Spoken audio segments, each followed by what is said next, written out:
Hi guys, welcome back to yet another fun DIY sailboat refit video here about good old Athena. Hopefully this week I'll be able to install this beautiful laminated beam I made a few months ago. It's gonna get glued in place right around here, and once it's glued in place and varnished, it should be pretty much identical to the original teak ones. When the beam is cut to length, it's gonna butt up against this curved plywood bulkhead. So for me to be able to put the beam up, I first have to put up the 4mm plywood that's going to cover this. The 4mm plywood is cosmetic. It's there to hide the tabbing up here and also the glassed butt joints where I've joined pieces of plywood together. I'll use 4mm plywood over here on the starboard side, but also on the port side in the area here behind the nav station. And that 4mm plywood is supposed to show up tonight. Because I'm gonna be painting all of the bulkheads, I could also just opt to fair them to hide the tabbing and the joints, but I think it's gonna be a lot cheaper and faster to put up the 4mm plywood. Even though I don't have the plywood yet, I've picked up some thick brown paper that I can use for making templates. In terms of accuracy, I don't have to be too worried on most of the sides because, for instance, up here it's going to get hidden by the headliner, and down by the seat it's going to get hidden by a big cushion, and here is going to go a piece of trim. But I do need to get as close as I possibly can back here.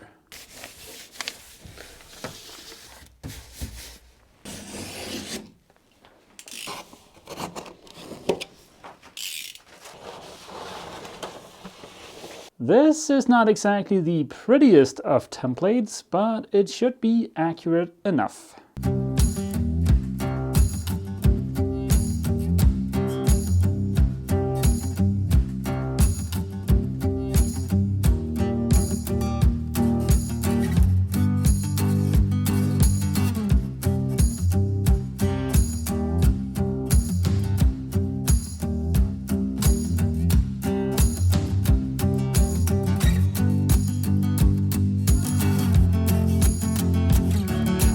I've got the two templates out here, and I've also made the one for the aft cabin in here. So now I can roll them up and bring them up to the workshop. Feast your eyes on this. It looks like my plywood pusher came through.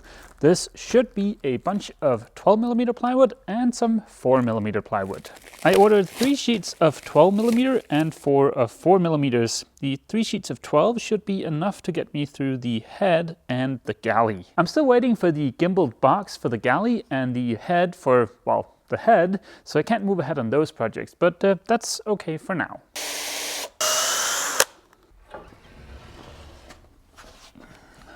This stuff is certainly very lively, but that's okay for this. Like I said, this is just cosmetic.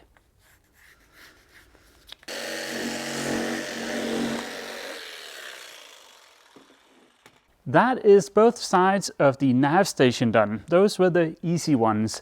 Next up is the separation between the head and the saloon. That's much bigger, and that makes it kind of tricky because those, I think I can just barely squeeze through the companionway. The separation between the head and the saloon, I'm gonna have to cut somehow. Even when cutting this thing in half, I'm not entirely sure I can get it through the companionway. If I can't, then I'll just turn it into a little bit of a jigsaw puzzle. I want the grain of the wood on the outer veneer to be perpendicular to the 2 bends I'm gonna put into this. That should, at least theoretically, lower the risk of it splitting on me.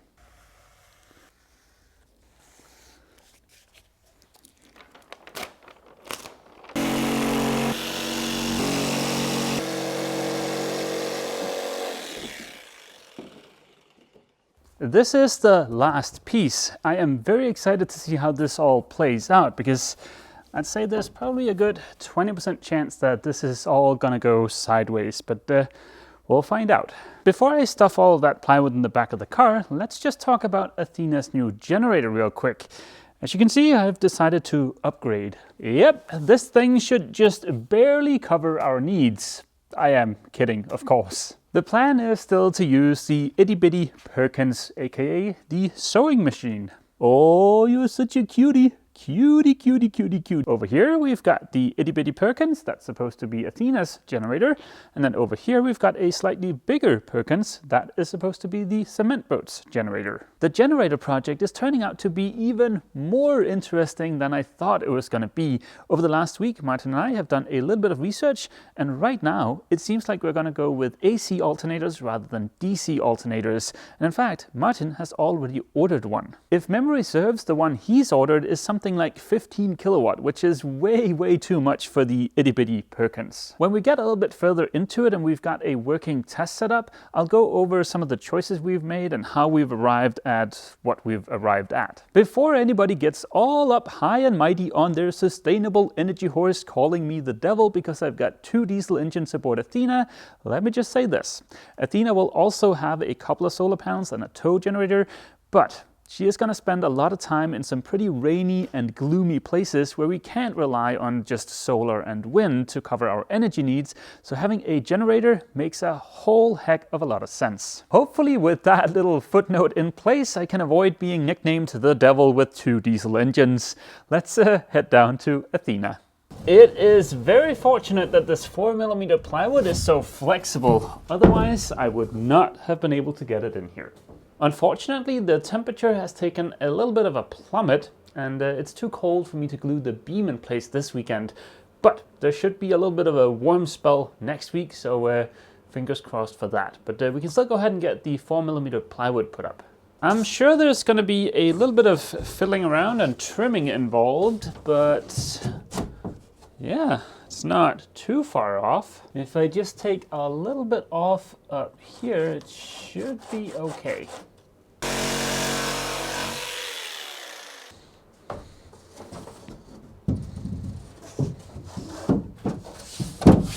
I'm reasonably happy with that fit. Now, even though I've cranked the kerosene heater, it's still only 1 degree Celsius in here, so it's gonna be a few hours until I can actually glue this in place. While I'm still freezing my buttocks off and waiting for the temperature to come up, of course I can go ahead and trim the other pieces of 4mm plywood, the back of this and the big one over there.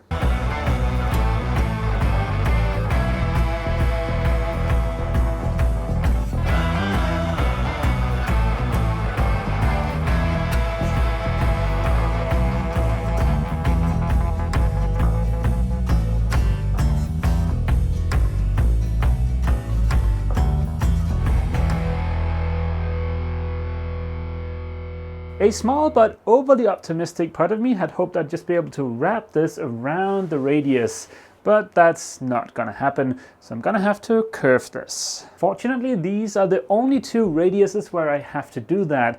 The nav station and the corner on the settee, they're not gonna get this out of plywood here because they don't have any glass butt joints or any tabbing. If I mess this up, it's not gonna be a super big deal. I can always fair and sand my way out of it, so let's just see how it goes.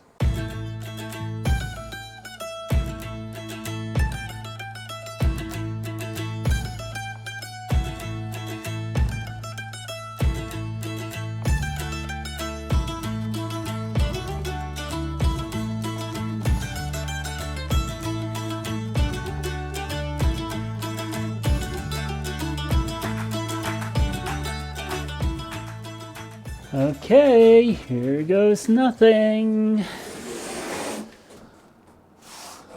I think this might be okay. That looks pretty sweet.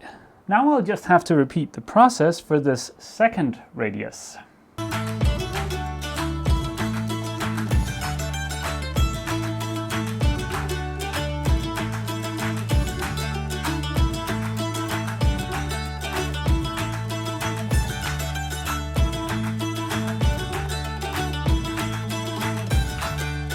Well, this will be interesting. I think my best bet here is to handle the 4mm plywood as little as I possibly can, so I might as well go ahead and mix up some epoxy. For this, I am not gonna bother with pre-wetting the surfaces because this is not structural and, well, the overwhelming odds are it'll be fine. For those playing along at home, this is of course just a little bit of 105 thickened with 406.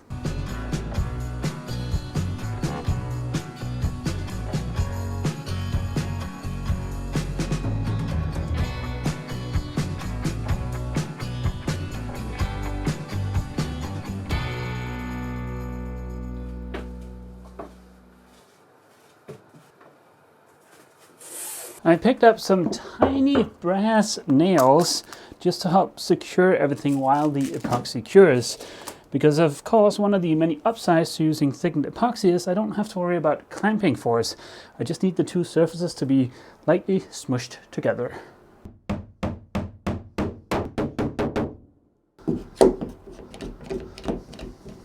Tiny change of plans. Instead of the brass nails, I put in some screws here. While the brass nails were holding the plywood in place, it didn't feel super secure. I'm sure they're fine for the flat ones, but for the curved ones, I feel like screws might be a safer bet.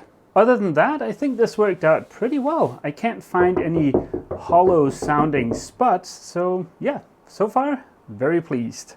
I'll hold off on the top section of the curved bulkhead over here until tomorrow because it's a little bit fiddly to do and I don't want to mess it up. But tonight I can still go ahead and get these two taken care of.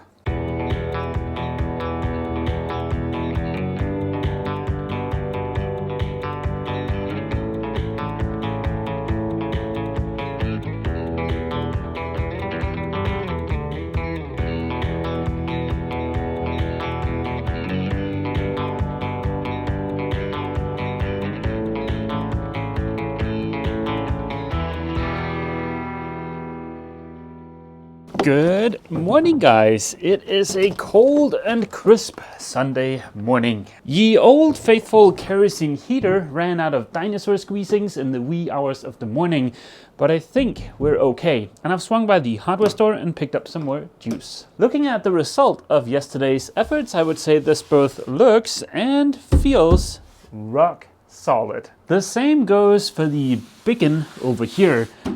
I am completely satisfied so far, but of course I still have the top section to deal with.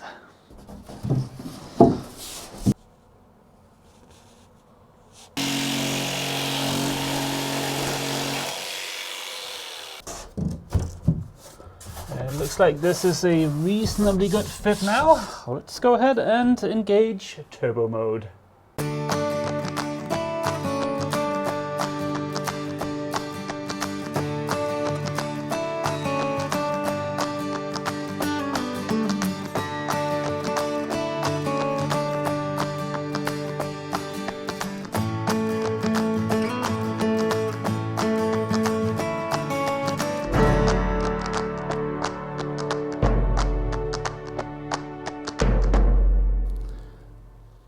Okay, everything is all gooped up.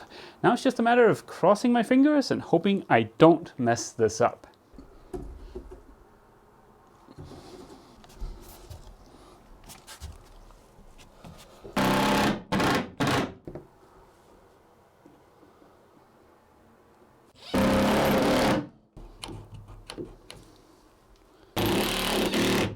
I've secured the trim plywood thoroughly and cleaned up the little bit of squeeze out I had, and this thing feels rock solid. I suppose if I wanted to varnish this, I could put a piece of trim over the joint here and bung up the holes from the screws, but I don't want to varnish it, I want to paint it, so I don't have to worry about that. I mentioned earlier that the 4mm plywood is a cosmetic thing, and the 12mm plywood should certainly be strong enough for the bulkheads, because that is what was there before I started tearing everything out.